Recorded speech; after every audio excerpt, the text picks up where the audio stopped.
It's an honor to address the members of the Seventh-day Adventist Church.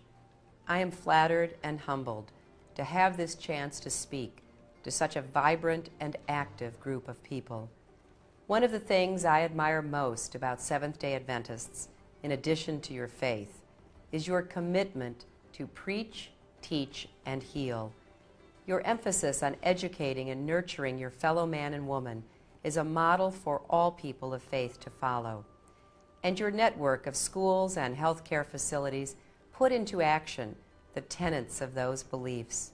For that is the calling to all of us, not just to believe, but to act.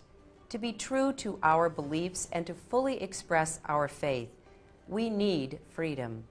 Our religious freedom is a cornerstone of this great nation, and I personally appreciate the work of the Seventh-day Adventist Church in promoting religious freedom, not just here, but around the world. I am particularly proud to join you in supporting the Workplace Religious Freedom Act. When I think of what a good and decent society should look like, I imagine one in which the government does not hinder faith, but rather recognizes what people of faith do to make our communities stronger and to make our families stronger as well. Families, after all, are the building block of any society.